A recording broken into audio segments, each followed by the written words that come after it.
कि वैसे जो है वैसे खत्म करूंगा, फिर जो भी जैसे होगा होगा। स्टार्ट करें सब लोग, बताइए कोई क्वेश्चन किसी का। ऑपरेटर से एरर हो तो बताएं, आप बताएं मुझे, सॉल्व हम करें, बात करें। Today we are again discussing about operators. तो जैसा कि मैंने बताया था, ऑपरेटर मेनली थ्री टाइप्स के होते हैं: यूनरी ऑपरेटर, बाइनरी ऑपरेटर और टर्नरी ऑपरेटर। एक ऑपरेटर एक बार में कितने ऑपरेंड यूज करता है, उस बिहाफ पे ऑपरेटर को तीन पार्ट में डिवाइड किया गया है। यूनिटी ऑपरेटर किसे कहेंगे? जो एक सिंगल ऑपरेंड को यूज करता है, जैसे कि माइनस, ये हमारा जो बीट वाई, ये दोनों क्या ऑपरेटर है? यूनिटी ऑपरेटर, क्योंकि ये दोनों सिंगल ऑपरेंड को यूज करते हैं, है ना। फिर हम पढ़े थे बाइनरी ऑपरेटर, जो एटलीस्ट दो ऑपरेंड को यूज कर, जैसे आपको प्लस करना है बेटा, तो कम से कम दो ऑपरेंड लगाओगे ना, 2 + 4। तो ये पहला ऑपरेंड हुआ, ये दूसरा ऑपरेंड हुआ, है ना। टर्नरी ऑपरेटर पाइथन में होता नहीं है, बट आप ऐसे इंप्लीमेंट कर सकते हैं इस तरह से। फिर हम पढ़े थे, यदि इनके ये तो थे एक ऑपरेटर एट ए टाइम कितने ऑपरेंड को यूज करता है उस बिहाफ पे। फिर हम पढ़ रहे थे ऑपरेटर अपने वर्किंग फ्लो, मतलब कैसे वर्क करते हैं उस बिहाफ पे, हम उसके अगेन 9 टाइप में डिवाइड किया गया, जिसमें से हमने एक एक करके डिस्कस किया था आपके साथ। पहले हमने पढ़ा था अर्थमेटिक ऑपरेटर। अर्थमेटिक ऑपरेटर के ये सारे। अर्थमेटिक ऑपरेटर का यूज क्यों करते हैं, हमें से कोई बता सकता है? अर्थमेटिक ऑपरेशन को परफॉर्म करने के लिए, है ना, एडिशन, सब्ट्रैक्शन, मल्टीप्लिकेशन, डिवीजन को करने के लिए, है ना। तो फिर इसके बाद नेक्स्ट था, तो हम अर्थमेटिक ऑपरेटर को एक्सप्लोर किए थे, जिसमें से हमने आपको बताया था, देखो प्लस माइनस और मल्टीप्लिकेशन ये तो सबको पता है नॉर्मली, है ना। दो नंबर को ऐड करने के लिए हम प्लस यूज करेंगे, दो नंबर को माइनस करने के लिए माइनस यूज करेंगे, दो नंबर को मल्टीप्लाई करने के लिए माइनस यूज करेंगे। हमने यहाँ से आपको बताया था ये सारे ऑपरेटर। ये जो दो सिंगल हाइफन जो दिख रहा है आपको, इसे हम कहते हैं क्या? इसे कहते हैं ट्रू डिवीजन। ये डबल हाइफन जो दिखने से कहते हैं फ्लोट डिवीजन या इंटर डिवीजन। ये दोनों ऑपरेटर एक ही कैटेगरी से बिलोंग करते हैं। ये दोनों ऑपरेटर का काम क्या है? Quotient return. क्वोशंट हम सभी लोग जानते हैं, जैसे आप सभी लोग देखो, जैसे लेट से हम 16 में 12 4 से डिवाइड करें, 16 में 3 से डिवाइड करें, तो 3 5 जा 15 और 1 रिमाइंडर बचा, तो ये हमारा क्वोशंट हुआ बेटा, और ये हमारा रिमाइंडर हुआ। फर्दर यदि डिवाइड करना है तो आप ऐसे पॉइंट रखेंगे, थ्री थ्री, यहाँ पॉइंट रखते हैं, यहाँ पे 10 आ जाएगा। अब 3 3 जा 9, तो अब रिमाइंडर कितना हो गया? 1, और अब क्वेश्चन कितना होगा, इस तरह से फिर फर्दर फिर से डिवीजन होता चला जाएगा। तो ये जो ऑपरेटर है वो आपका क्वोशंट रिटर्न करता है, बट ये क्वोशंट हमेशा फ्लोट में रिटर्न करेगा, मतलब कि यदि हमारे क्वोशंट के अंदर फ्लोट है तो जो है वो रिटर्न करेगा। जैसे लेट से यहाँ पे 15 होता तो सिर्फ 5 होता ना, तो स्टिल ये 5.0 लेगा, मतलब ये हमेशा क्वोशंट किस में रिटर्न करता है? फ्लोट के फॉर्मेट में। ये हमें पता होनी चाहिए। इसीलिए इसे ट्रू डिवीजन कहा जाता है, कि जो भी है वो एज इट इज रिटर्न करेगा। ये डबल ऑपरेट जो आपका डबल हाइफन दिख रहा है, ये भी डिवीजन का ही सिंबल है, बस ये डिफरेंस है इसमें कि ये ऑपरेटर आपको सिर्फ इंटीजर पार्ट को रिटर्न करेगा, मतलब कि यदि क्वोशंट हमारा 3.94 समथिंग आया है, तो सिर्फ रिटर्न करेगा किसको? ये 3 को। जैसे इसलिए और समझाना चाह रहा हूँ, जैसे 32.111 है, यदि हम ये वाला ऑपरेटर रिटर्न यूज किए हैं तो ये आउटपुट क्या आएगा? सिर्फ 30, मतलब सिर्फ इंटीजर पार्ट को रिटर्न करेगा। एक चीज और समझिएगा, इसमें सील और फ्लोर का कोई कॉन्सेप्ट नहीं होता। सील वैल्यू मतलब आपकी वैल्यू 0.5 से अपर है तब भी हमेशा फ्लोर पार्ट लेगा, और 0.5 से लोअर है तब भी, है ना। क्लियरली समझिए, सिर्फ इसीलिए सिर्फ फ्लोर डिवीजन कहा जाता है कि हमेशा किस कौन सी वैल्यू लेता है? फ्लोर वाली। तो मतलब छोटी वैल्यू लेता है ना, इसलिए समझ में आ रहा होगा हम सभी को। इसके बाद हमने एक और ऑपरेटर के बारे में डिस्कस किया था, दैट वन इज द, इसे कहा था मॉडुलस डिवीजन। परसेंट सिंबल दिख रहा है इसलिए इसे कहते हैं। इसका काम है बेटा रिमाइंडर रिटर्न करना। रिमाइंडर समझते हैं ना सब लोग? थ्री थ्री को 15, 3 में से 15 में डिवाइड करो तो रिमाइंडर कितना आएगा? इसी को हम रिमाइंडर कहते हैं, है ना। तो ये हमेशा रिमाइंडर रिटर्न करते हैं। जैसे देखिए आप 9 में 4 से जब हमने किया, हमारा रिमाइंडर कितना आया? 1। तो जब भी हमें रिमाइंडर से रिलेटेड कुछ भी वर्क करना हो, हम क्या यूज करते हैं? Modulus division. जैसे मैं आपसे कहूँ कि कोई भी नंबर इवन है या ऑड है, ये कैसे चेक करते हैं? तो उसके रिमाइंडर के भी आप पे कोई भी नंबर को 2 से डिवाइड करो और उसका रिमाइंडर 0 आ रहा है, मतलब वो, तो उस केसेस में जहाँ पे आपको और मतलब रिमाइंडर का यूज करना हो, तो वहाँ पे क्या यूज करेंगे? Modulus division. समझ पा रहे हैं आप? तो ये पाइथन में 3 तरह के ऑपरेटर यूज होते हैं एक ही पर्पज से, डिवीजन करने के पर्पज से। समझ में आया होगा इन तीनों का यूज। यहाँ तक की बात हम कर चुके हैं, यहाँ तक सबको क्लियर है। फिर हमने पढ़ा था एक और ऑपरेटर, इसको क्या कहते हैं बता दो? एक्सपोनेंशियल। जिसका काम क्या होता था? पावर देना। जैसे देखिए एन की पावर लेट से एन की पावर 4 है, इसका स्क्वायर करना है तो हम लिखेंगे एन एक्सपोनेंशियल 2। देखो आउटपुट क्या आ रहा है 16। समझ में आया? तो इसका यूज करके हम एक्सपोनेंशियल भी कर सकते हैं, इसका यूज करके स्क्वायर रूट भी फाइंड कर सकते हैं, और स्क्वायर क्यूब भी फाइंड कर सकते हैं ना बेटा। देखो स्क्वायर रूट हटता है तो 1/2 होता है, और स्क्वायर क्यूब हटता है तो 1/3 होता है। तो 1/2 को डिवाइड करोगे तो 0.5 होगा, और इसको डिवाइड करोगे तो 0.33 होगा, यही होगा ना? समझ में आया आपको सिद्धार्थ? इस तरह से हमने कंप्लीट किया था अर्थमेटिक ऑपरेटर। इस ये ऑपरेटर से रिलेटेड किसी का भी कोई कंसर्न कोई डाउट हो तो हमसे बताएं आप। ये इतने ऑपरेटर हमने अभी तक डिस्कस किए, ये वाली जो आपके सामने हाईलाइटेड है, बताइए। यस, क्लियर है सबको? बिल्कुल प्रॉपर तरीके से क्लियर है? यस। अब हम फर्दर जो डिस्कस करने वाले हैं that one is called assignment operator. इस नाम से पता चल रहा है इसका काम क्या है, असाइनमेंट, असाइन करना। तो इसका सबसे फर्स्ट टाइप है जिसका नाम है, देखिए, इक्वल टू। इक्वल टू का काम हम पहले क्लास 1 में बता चुके हैं। इक्वल टू का काम क्या होता है, वेरिएबल के अंदर वैल्यू को सेव करने का काम करता है, यही करता है ना ये। तो यही काम ये अभी भी करेगा जो पहले करता था। तो देखिए हम फर्दर ही मूव करते हैं। देखिए जैसे हमने यहाँ लिखा, इसका नाम है इक्वल टू, को पता ही है आपको, असाइनमेंट ऑपरेटर, या इसे आप इक्वल टू भी कहा करते हैं, असाइनमेंट ऑपरेटर। देखिए जैसे हम एन 45, तो एन में यदि मुझे 45 असाइन करना है तो इक्वल टू मैंडेटरी होगा, है ना? तो देखिए एन के अंदर 40, तो इसे कहा जाता है असाइनमेंट ऑपरेटर। नेक्स्ट जो हम पढ़ने वाले हैं that one is really important. Next जो है हमारा एडिशन असाइनमेंट ऑपरेटर है। ठीक है, देखिए दो तरह से होते हैं जो मैं भी बात करने वाला हूँ। देखिए प्लस इक्वल टू, इसे को कहा जाता है एडिशन असाइनमेंट ऑपरेटर। इसको क्या कहते हैं, एडिशन, एडिशन असाइनमेंट। जैसे लेट से एन की वैल्यू प्रेंस है, उसकी वो बढ़ा लो तो टेम्परेचर, एसी के तुम्हारे ऊपर जो है एन की वैल्यू लेट से आपका 25 है ना, और मैं कहूँ कि एन में मुझे 20 ऐड करना है, 10 ऐड करना, क्या लिखिएगा बताओ? 22 कर दो, 22 बस। तो n is equal to n plus 10, ऐसे ही लिखेंगे ना, ये लिखना होगा। इसी को बेटा आप एक लाइन में लिख सकते हैं, देखिए कैसे, एन प्लस इक्वल टू 10। समझ में आई आपको बात? यही सेम लाइन को जो हमने ऐसे लिख रहे थे, अब क्या हो रहा है, देखो ये ऑपरेटर एन के अंदर साइन भी कर रहा है, उसमें 10 ऐड भी कर रहा है। तो या तो आप ऐसे लिखो या ऐसे लिखो, दोनों सेम चीज है। तो इसको ये ज्यादा स्मार्टली हो गया ना बेटा, बताओ सब लोग? इसमें ज्यादा लिखना पड़ रहा है ना, तो इसलिए इसे यूज करते हैं। बट एक और बताता हूँ, जैसे एन की वैल्यू भी क्या होप कर रहे होगे आप सभी लोग, बताओ मुझे? 25 में 10 ऐड किया तो इनकी वैल्यू क्या होप कर सकते हैं, 35 आनी चाहिए। देखिए आ रहा है, आ रहा है। एक क्वेश्चन मेरा है आप सभी का, देखो यदि मैं यहाँ पे प्लस इक्वल टू लिखा था पहले, अब इक्वल टू प्लस लिखूं तो कैन यू गेस कि what will be our output? नहीं सर ये तो होगा नहीं ना, पहले तो नहीं, क्या ही होगा ये बताओ, बताओ कौन देगा? देखो आउटपुट बेटा आएगा, देखो जो आप कह रहे हो वही, देखो यहाँ पे समझ में आया आप सभी को? तो एक होता है प्री इंक्रीमेंट, एक होता है पोस्ट इंक्रीमेंट। एक आप लोगों ने पढ़ा होगा पहले, आई जो जो पहले पढ़े होगे, देखो प्लस प्लस आई, प्री इंक्रीमेंट, आई प्लस प्लस पोस्ट इंक्रीमेंट। तो ये दोनों पाइथन में इसी तरह से यूज होते हैं। कुछ लोग कहते हैं ना कि पोस्ट इंक्रीमेंट और प्री इंक्रीमेंट पाइथन में नहीं होता, उनको कहना होता है भाई साहब, ये होते हैं, देखो इस तरह से। ये मैं जब लूप पढ़ाऊंगा ना तो वहां पे बेटा इसका डिफरेंस बताऊंगा, अभी डिफरेंस नहीं समझ में आता होगा आपको कि चल क्या रहा है। जब हम आपको लूप पढ़ाएंगे ना तो वहां पे जब लूप, एक पता है क्या कर रहा है, एक के चलने से पहले वेरिएबल साइन कर रहा है, एक चलने के बाद साइन कर रहा है। मतलब एक लाइन बढ़ने के बाद एक के अंदर साइन हो रहा है, एक में लाइन चल रहा है उसी टाइम साइन हो जा रहा है। समझ रहे हैं? एक प्री मतलब पहले से इंक्रीमेंट हो जा रहा है, एक के करने के बाद इंक्रीमेंट हो रहा है। तो दोनों का एक्शन मैं आपको समझाऊंगा। तो ये दोनों ही यूज होते हैं, इक्वल टू प्लस, समझ गए हैं हम सभी लोग? तक समझ में आया? इसी तरह इतना मैसेज कौन करने लगा था यार जी?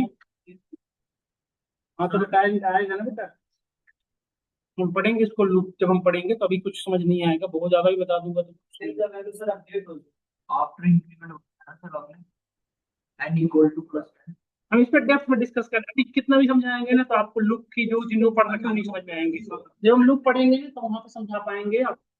एन की वैल्यू देखो डिफरेंस हुआ है, देखो ना बेटा 25 से 35 हुआ था, यहाँ पे 10 हो चुका है, कुछ तो हुआ है। बताएंगे हम कुछ क्या हो डिफरेंस है। नेक्स्ट जो हम पढ़ने वाले हैं माइनस इक्वल टू, इसे कहा जाता है सब्ट्रैक्शन असाइनमेंट ऑपरेटर, इसे कहा जाता है सब्ट्रैक्शन।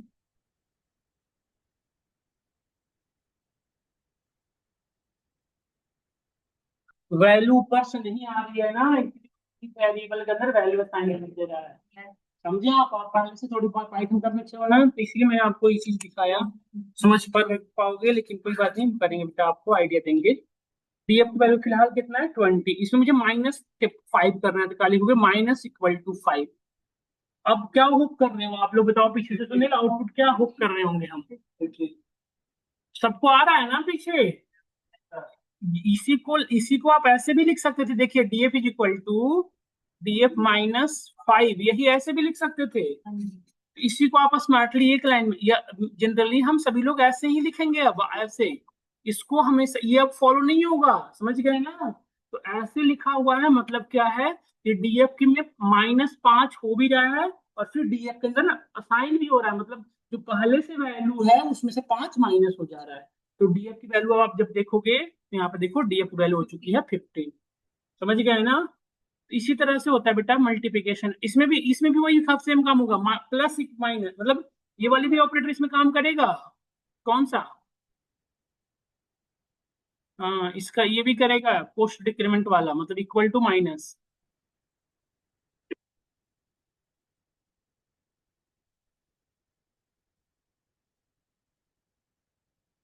ये भी काम करेगा, इक्वल टू माइनस लिख लेना है आप लोग को। अब हम नेक्स्ट जो पढ़ने वाले हैं दैट वन इज कॉल्ड, बताओ, आप बताना पड़ेगा, माइनस मल्टीप्लाई इक्वल टू, इसे कहा जाता है मल्टीप्लिकेशन, इसको बताने की जरूरत है या समझ गए होंगे। सब लोग बताइए, क्या इसमें बताने की जरूरत है आप लोग को। इसमें क्या होगा, जैसे एन की वैल्यू, डीएफ की वैल्यू फिलहाल क्या 15 है, तो इसमें यदि मल्टीप्लाई 10 से करना हो तो इक्वल टू 10, नहीं तो डीएफ की वैल्यू क्या होप कर रहे होगे, बताओ बताओ, 150, आ गया ना, समझ गए होंगे। इसी तरह से बेटा आपका ये ऑपरेटर भी होते हैं, इसे कहा जाता है ट्रू डिवीजन। हाँ ना ना, कह लो आप, डिवीजन तो सारे हो गए ना बेटा, कह लो आपकी मर्जी है। हाँ, इन सबको को एक साथ यूज करेंगे, इसलिए जरूरी है समझना। इसे कहा जाता है इंट या फ्लोर डिवीजन, आपकी मर्जी है जो आप बोल लो। और एक लास्ट आ गया क्या हमारा, एक्सपोनेंशियल, है ना।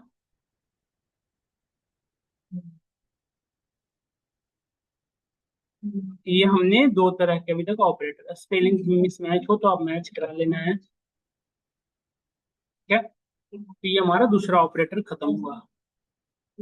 और ये बताने की जरूरत नहीं है, यूनिटी माइनस ऑपरेटर इसका काम क्या होता है, निगेट करने के लिए। जैसे देखो फिलहाल हमारी, जैसे लेट से कि हमारी एक एक्स है, उसकी वैल्यू है 45, ठीक है, और इसको निगेट करना है, तो हम लिखेंगे -x, तो x की वैल्यू 45 है, अब क्या हो जाएगी, देख रहे हो ना, तो जब भी प्रीवियस वैल्यू को निगेट करना हो तो आप क्या यूज करोगे, माइनस, मतलब निगेटिव। जैसे x, जैसे देखो अब x की वैल्यू -45 होगी, अब जैसे लेट्स से कि -45 ऑलरेडी होती, then can you guess what is the value of x, +45, है ना। बस जो वैल्यू होगा उसको निगेट करेगा, मतलब कॉम्प्लीमेंट कर लो, ये माइनस है तो प्लस, प्लस है तो माइनस, इसीलिए इसको अच्छा, ये वही नॉर्मल माइनस ऑपरेटर है सब्ट्रैक्शन वाला, बस ये सिंगल ऑपरेंड के साथ यूज हो रहा है, इसलिए इसको यूनरी ऑपरेटर कहने लग रहा है, बट अदरवाइज वही है, सेम, अलग अलग नहीं है, कंफ्यूज कोई मत होइएगा। अब नेक्स्ट जो डिस्कस करने वाले that one is called relational, नाम से पता चल रहा है बेटा, रिलेशनल मतलब ये मोर देन वन एंटिटी के साथ कंपैरिजन करेगा, है ना। तो रिलेशनल ऑपरेटर का यूज यदि आपके इंटरव्यू वगैरह में पूछा जाता है कि वाई भी यूज रिलेशनल ऑपरेटर, तो हमारा आंसर होना चाहिए फॉर कंपेयरिंग टू क्वांटिटी, इसमें होता है ना which one is greater, which one is smaller, इस तरह की चीजों को करने के लिए हम क्या यूज करते हैं, रिलेशनल ऑपरेटर। और एक चीज और बताता हूँ, इसका एक डिफरेंस और भी है, अभी तक जितने भी ऑपरेटर पढ़ा आपने उसकी एक वैल्यू आती थी, मतलब आप जैसे ऑपरेटर यूज करते थे तो उसमें 20 10 कुछ ना कुछ एक वैल्यू रिटर्न होता था, इसमें जो भी वैल्यू आएगा वो बुलियन वैल्यू होगी, मतलब सिर्फ दो ही रिजल्ट हो सकते हैं, आइदर ट्रू या आइदर थर्ड वैल्यू आप बुक कर ही नहीं सकते। तो relational operator always returns Boolean literals. आपसे कहीं कहीं चेक इन करने के लिए, कहीं कहीं आप एप्टीट्यूड टेस्ट देते हो ना, तो उसमें चेक इन करने के लिए आता है relational operator returns Boolean values और अलग अलग रहेगी। तो या बुलियन लिटरल्स भी लिखा रहता है, तो आपको समझना है बुलियन लिटरल्स मतलब ट्रू फॉल्स की बात की जा रही है। इससे ट्रू और फॉल्स ही रिटर्न करता है, नहीं तो हम यही पढ़ने वाले हैं। बढ़े आगे, बातें नहीं करिए। देखो, पहला जो ऑपरेटर है बेटा, रिलेशन ऑपरेटर तो आप सभी को पता है कौन कौन से होते हैं। Less than, greater than, less than equal to, greater than equal to, equal to, not equal to, है ना, यही होता है ना। तो जैसे एन वन की वैल्यू हमने लिया है 20 और एन टू की वैल्यू लिया हमने 25। यदि मैं n one less than n two करूं तो कैन यू गेस क्या आउटपुट क्या आएगा। जैसे देखो n one is less than n two. अब देखो बेटा, दो क्वांटिटी है एन वन और एन टू, इन दोनों को कंपेरिजन की जा रही है। तो एन वन की वैल्यू फिलहाल क्या है 20 और एन टू की वैल्यू क्या है 25। तो एन वन मतलब ये जो सिंबल है लेस देन को रिप्रेजेंट करता है। लिख दूं या समझ गए होगे। पीछे वाले बच्चे बोलो बेटा, आप लोग फी आपने भी दे रखा है। इसे कहा जाता है लेस देन ऑपरेटर। आप बोला करो ना लेस देन। लेस देखो, ये जो सिंबल है ना, जो एरो का सिंबल जिधर होता है उसको छोटा समझते हैं। तो इसमें देखो एन वन छोटा है एन टू से या नहीं, बताओ।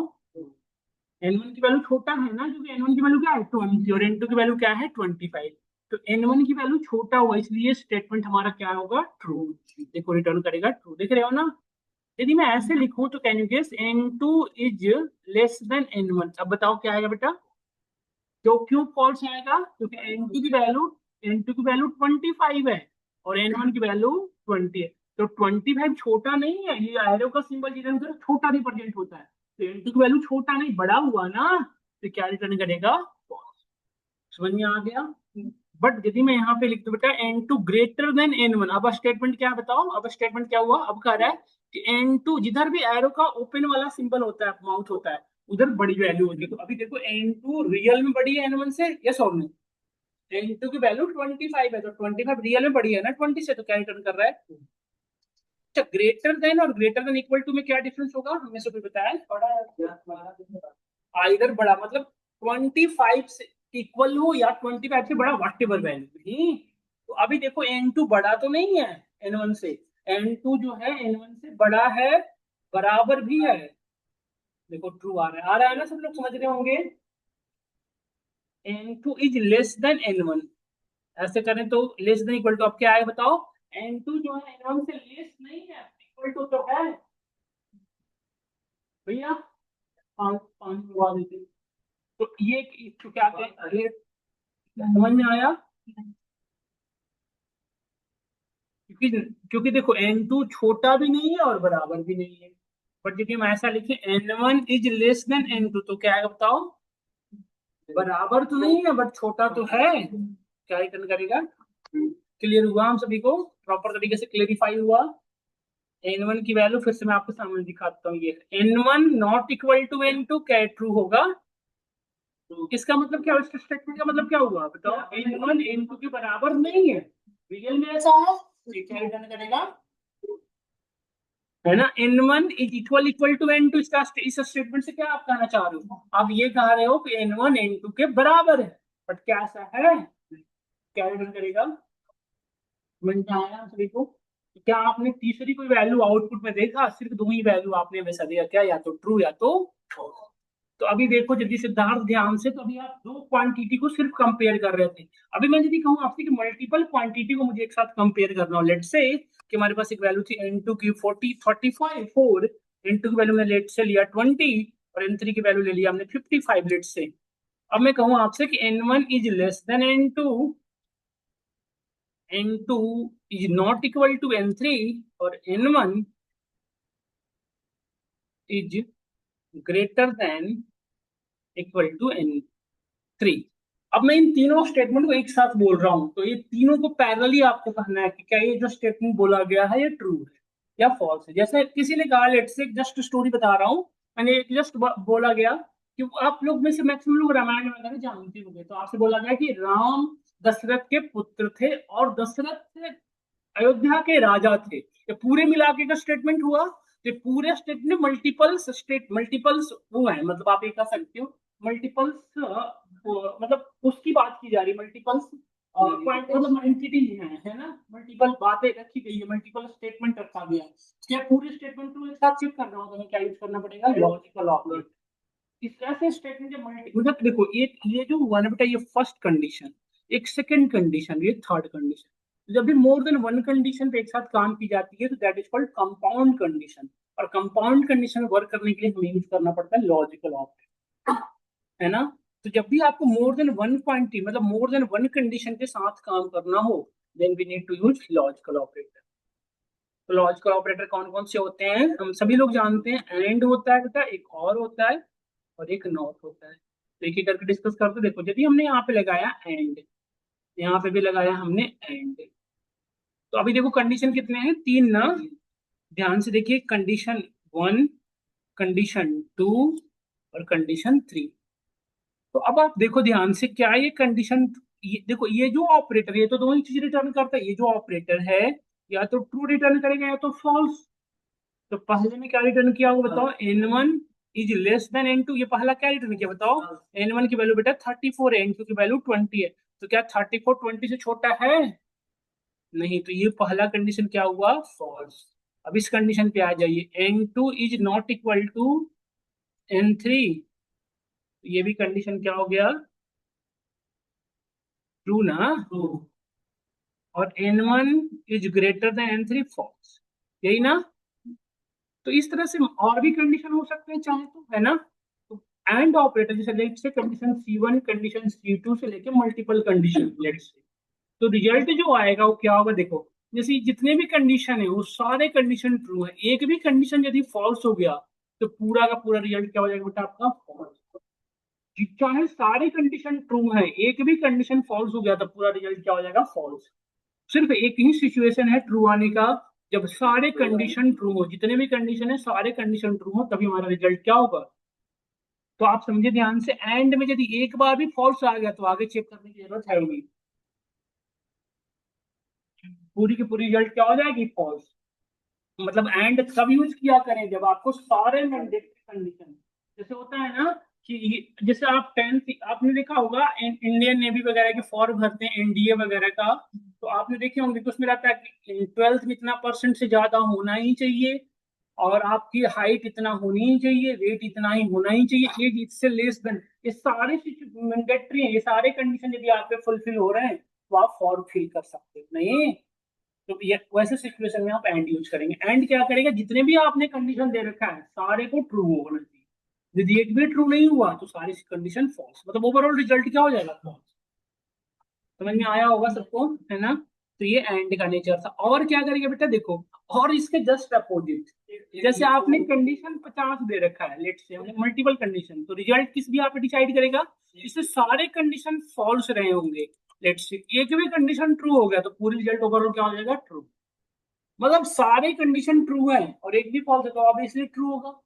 मतलब फॉल्स सिर्फ एक सिचुएशन में होगा, जैसे एंड में ट्रू कब होता था बताओ, जब सारे ट्रू होंगे थे। उसी तरह से और में फॉल्स कब होगा, जब सारे फॉल्स होंगे। मतलब जितने भी कंडीशन आपने लगा रखे हो सारे ही फॉल्स होंगे, तभी ओवरऑल रिजल्ट क्या होगा। समझ में आया डिफरेंस एंड और में। एंड में क्या था कि और ट्रू तभी होता था जब सारे कंडीशन ट्रू होते थे, और में ट्रू हमेशा होगा एक भी ट्रू होने पे, फॉल्स सिर्फ तभी होगा जब एक भी कंडीशन, सारे के सारे condition false. Clear cut idea लगा नहीं लगा बताओ। कोई भी डाउट बेटा तो जस्ट एक्नॉलेज करना, क्योंकि आप समझोगे तभी आगे यूज कर पाओगे। तभी बताओ, हम यहाँ पे और लगाए हैं। तो अब मुझे बताओ सब लोग, यहाँ पे ट्रू आएगा या आएगा फॉल्स, क्यों ट्रू आएगा, ये पहला कंडीशन फॉल्स है, बट ये तो ट्रू हो गया ना।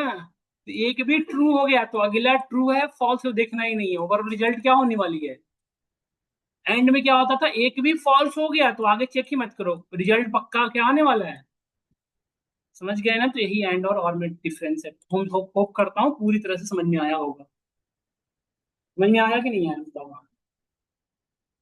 और यदि मैं आप मेरी कंसर्न और है, यदि मैं तीन दोनों को एक साथ यूज करूं, जैसे मैंने यहाँ पे अब यहाँ पे एंड लगा दिया, then can you guess what will be our output. ये तो बॉर्ड माने जैसी बात हो गई ना, मैं ट्रू भी यहाँ पे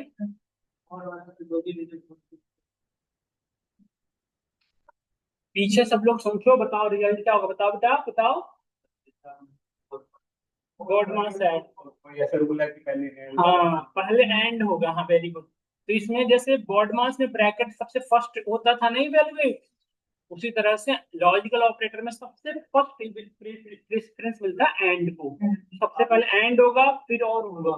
तो पहले ये एंड का काम कर लिया जाएगा, मतलब ध्यान से सुनो। जैसे एंड ये इवेल्युएट करके ट्रू ले आया, लेट से, तो अब आगे चेक करने की जरूरत है ही नहीं, रिजल्ट ट्रू आने वाला है।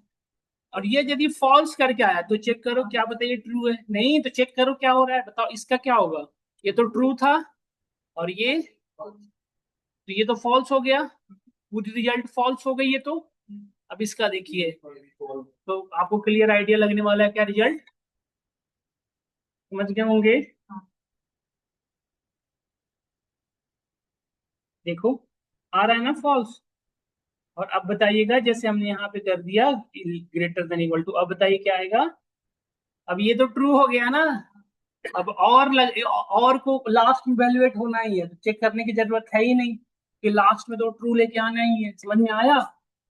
और यदि इन सबों के आगे मैं नॉट लगा दूं, then can you guess what will be our output. हाँ, अब इसका काम पता है क्या है, ये सबको ना कॉम्प्लीमेंट कर देता है। मतलब कि ग्रेटर देन को लेस देन इक्वल टू में, और को एंड में, not equal to equal equal to में, और एंड को और में, और ग्रेटर देन इक्वल टू को less than equal to, equal equal to को नॉट इक्वल टू में, ग्रेटर देन को लेस देन को ग्रेटर, जो भी रहेगा ना उसको जस्ट अपोजिट। तो इसको यदि इसको एक्सप्लोर करो तो ये बाहर आते ही ऐसे हो गया होगा, लेस देन इक्वल टू, यहाँ पे एंड हो गया होगा, ये और हो गया होगा, और ये लेस देन इक्वल टू हो गया बस। तो जो पहले ट्रू आ रहा था वो अब क्या आने लग जाएगा। इतनी सी बात है, क्या हम समझ पाए सब लोग। तो एक चीज मैं पूछना चाह रहा हूँ, अभी तक आपको क्या लगा, लॉजिकल ऑपरेटर भी तो बुलियन वैल्यू ही रिटर्न कर रहा है, क्या यही लग रहा है ना। बट अभी यदि आप ध्यान से देखो तो लॉजिकल ऑपरेटर बुलियन वैल्यू पे ही काम कर रहा था। बुलियन लॉजिकल ऑपरेटर को डायरेक्टली ऑपरेंड अभी तक मिला नहीं मिला, वो सीधा उसके पास वही चीज आ रहा है, ट्रू या फॉल्स, उसी पे काम कर रहा है। इसी केस में बुलियन ऑपरेटर, लॉजिकल ऑपरेटर को ऐसे सिनेरियो में क्या कहते हैं, बुलियन ऑपरेटर। बट यदि अभी देखो, जैसे ये पहले और अब में क्या डिफरेंस, ध्यान से देखना। अभी तक जो हमने कोड लिखा उसमें और अब में क्या डिफरेंस है, बताना सब लोग। अब बताना अब क्या डिफरेंस है दोनों में डायरेक्टली। अब ये बुलियन वैल्यू पे नहीं काम कर रहा है, डायरेक्टली ऑपरेंड को हिट कर रहा है, ये N1 के अगेंस्ट में चल रहा है। तो बताओ कैन यू गेस कि what will be our output. सोचो, सिद्धार्थ, मीनाक्षी, बताएं क्या आएगा आउटपुट, बता, सोचना पड़ेगा आपको इसके लिए, लाइटली हम सब नहीं दे पाएंगे। एरर तो नहीं आ जाएगा कहीं, सोचिए।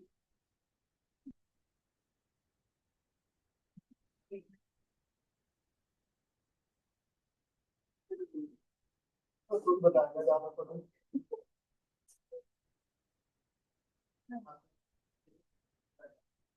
क्या क्या होगा बताओ। सिद्धार्थ ना डिस्टर्ब करते रहता है, सोचने नहीं देता। एरर नहीं आएगा।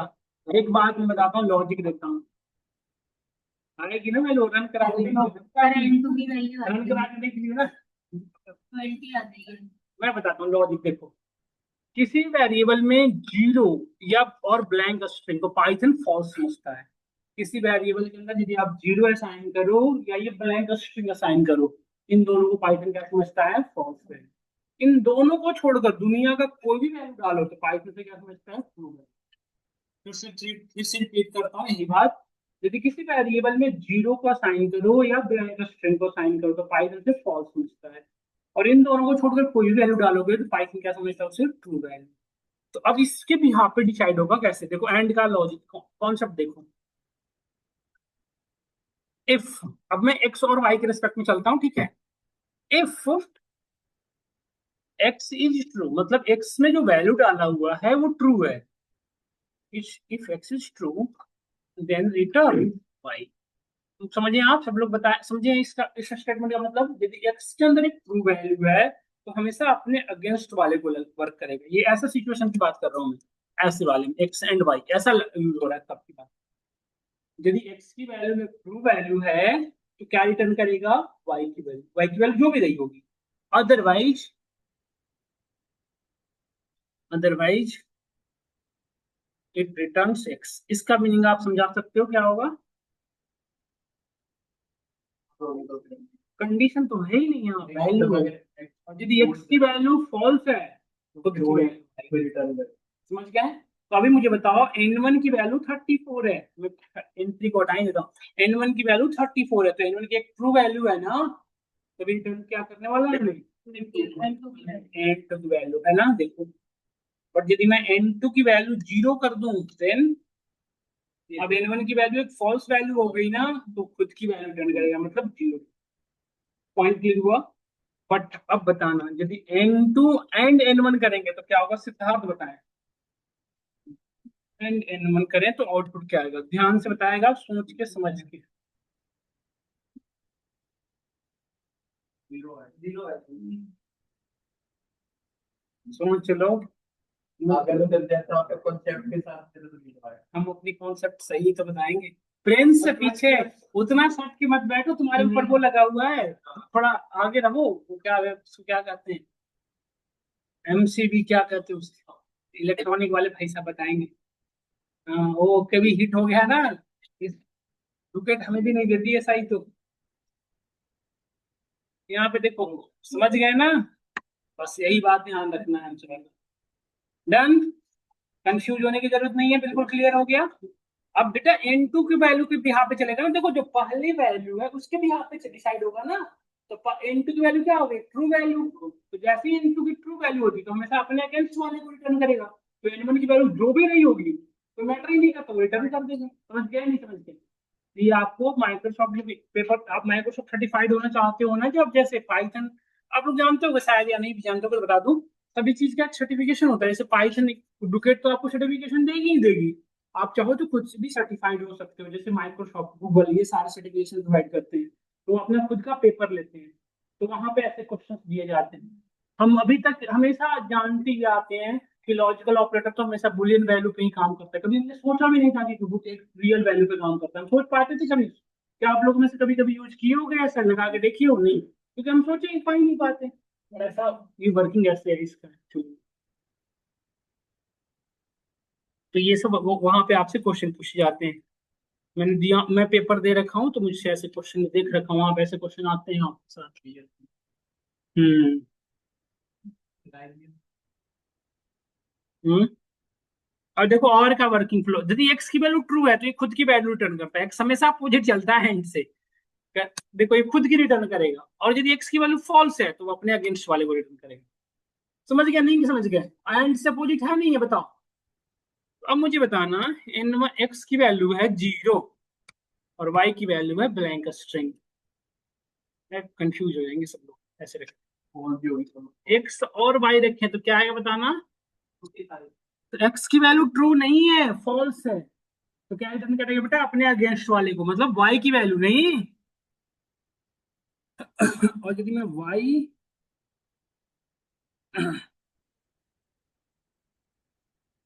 और यदि वाई और एक्स कर दे तो आउटपुट क्या है बताओ? पहुंच के बताओ, उल्टा उल्टा नहीं। अब वाई के भी यहाँ पे रिजल्ट चलेगा ना, तो वाई की वैल्यू क्या है, ट्रू या फॉल्स? तो ट्रू होने पे क्या रिटर्न करता है, खुद की वैल्यू ना। तो 45 ही आएगा ना आउटपुट। क्लियर? लास्ट क्वेश्चन, और अतुल बताएगा आउटपुट क्या आएगा। अतुल देख लो, देखो ये दोनों ट्रू वैल्यू है, दोनों फॉल्स वैल्यू है। तो क्या आएगा, रिटर्न क्या आएगा? नहीं, फॉल्स क्यों आएगा, ट्रू फॉल्स तो नहीं आएगा। एक बात बता दूं आपको, ट्रू फॉल्स छोड़ के नहीं आएगा। हाँ। अरे मैंने अभी बताया ना कि और का नेचर क्या होता है, यदि वो फॉल्स हुआ तो अपने अगेंस्ट वाले को, तो अपने अगेंस्ट में ब्लैंक है उसका, तो ब्लैंक आएगा। समझ में आया नहीं आया? अब एक लास्ट है जो ये बताएं क्या आएगा। आप बताना बेटा, आप बहुत ध्यान से पढ़ रहे, बताना क्या आएगा, बताना क्या आएगा। सोच के गड़बड़ नहीं, समझ में आया। तो क्लियर हुआ हमारा, ये था हमारा बुलियन ऑपरेटर और लॉजिकल ऑपरेटर, यही डिफरेंस है। तो बुलियन ऑपरेटर सेम वैल्यू के साथ काम करता है तो सेम बुलियन ऑपरेटर कहते हैं, और वही लॉजिकल ऑपरेटर जब एक रियल वैल्यू के साथ काम करने लग जाते हैं तो हम क्या कहते हैं, लॉजिकल। अलग अलग नहीं है, एक ही है। तो टाइम बचा रहा है 56, हम आगे बढ़ते हैं। एक ऑपरेटर और बात कर लें, फिर हम कल की क्लास में डिस्कस करेंगे, बिट वाइज ऑपरेटर। इसको पढ़ाने के लिए हमें बाइनरी कॉन्सेप्ट समझ में आना चाहिए। तो मैं आप सभी को एक क्वेश्चन का घर पे पढ़ाई करने के लिए दे रहा हूँ, आप सभी लोग घर पे binary to decimal, decimal to binary पढ़ के आइएगा। इसका नाम है बीट वाइज कॉम्प्लीमेंट ऑपरेटर। अच्छा, अभी तक जितने भी ऑपरेटर पढ़े ना, उनमें उन वो ऑपरेटर, इस ऑपरेटर में एक अलग ही ट्विस्ट है। ये ऑपरेटर क्या करता है, सभी वैल्यू को पहले बाइनरी में कन्वर्ट कर देगा, फिर उस पर काम करेगा। मतलब अभी तक जितने भी वैल्यू आप लगा रहे थे, उस वैल्यू पे डायरेक्टली काम कर रहा था ऑपरेटर, नहीं, ये वैसे नहीं करेगा। वैल्यू चाहे जो भी दो, पहले उसको बाइनरी में कन्वर्ट करेगा, फिर उस पर एक्शन देगा। तो आपको बाइनरी कन्वर्जन आना चाहिए। तो आप घर पे कल की क्लास में बाइनरी कन्वर्जन पढ़ लें। कब बाइनरी कन्वर्जन कैसे पढ़ें, यूट्यूब पे सर्च करेंगे decimal to binary conversion, binary to decimal, आपके बहुत सारे वीडियो आ जाएंगे, 5 से 10 मिनट का टाइम लगेगा, आपको पढ़ लेंगे। तो जरूर पढ़ के आए, यदि आप नहीं पढ़ के आएंगे तो आपको समझने में बहुत परेशानी होगी कल। नहीं, बिटवाइज कॉम्प्लीमेंट ऑपरेटर।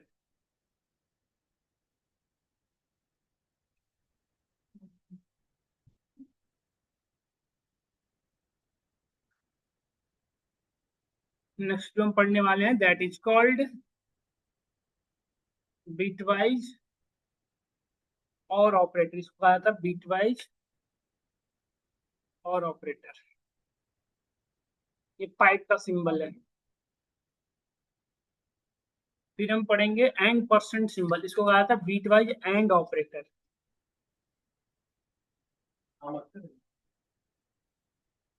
थोड़ी बहुत काम हमेशा आ जाएगा, जानते रहो, मतलब जानते रहोगे तो ठीक रहेगा, नहीं तो कहो छोड़ दें।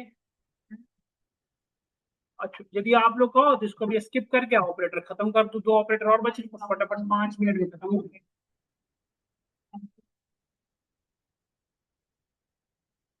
इसी का जाता है राइट शिफ्ट।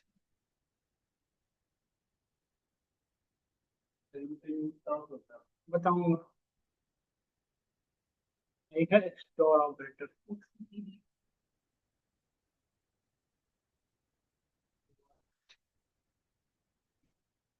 ये इंटरव्यू में आपसे कभी कभी भीड़ कम करने के लिए पूछ लिए जाते हैं।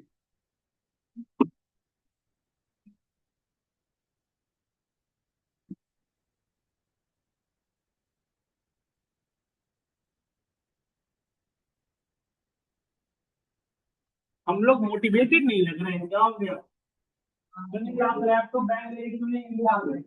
मोटिवेट से मिलेंगे। अपना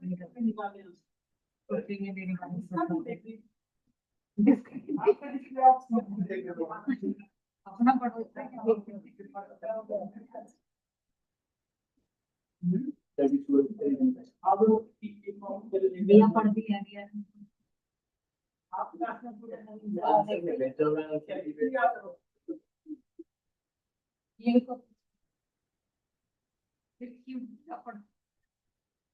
ये थोड़ा ना मोटिवेटेड होकर पढ़ो, मतलब थोड़ा सा बहुत ज्यादा कि आप चली गई पढ़ोगे ना तभी थोड़ा, देखो जब आप पढ़ते हो ना तो कुछ नई चीजें आपकी जाएगी, बताओ चला जाऊंगा। डिमोटिवेटेड रहोगे तो कैसे मन करेगा बताने। हम आएंगे लूप तक, लूप से पहले आपसे क्वेश्चन इंटरव्यू हम करेंगे आपका, मतलब एक टेस्ट हो जाएगा हमारा, असेसमेंट टाइप का, जो अचानक होगा। तो हम रेडी रहें। देखो मैं एक चीज बता दूं, जैसे जैसे आगे बढ़ रहे हैं ना, सब चीजें जरूरी है, लर्निंग में रखो सारी चीजें। किसी ऑपरेटर को कल की क्लास में डिस्कस करेंगे, है ना। एक क्वेश्चन हमें से किसी का और बताएं ऑनलाइन स्टूडेंट। 1 मिनट बेटा, अटेंडेंस जरूरी है सबका। कोई भी अभी मूव ना करें। ध्रुव, हिमांशु, मानसी, अब चलेंगे एक बेटा अटेंडेंस। हाँ हाँ, रिकॉर्डिंग तो बेटा मैंने रख रखा है।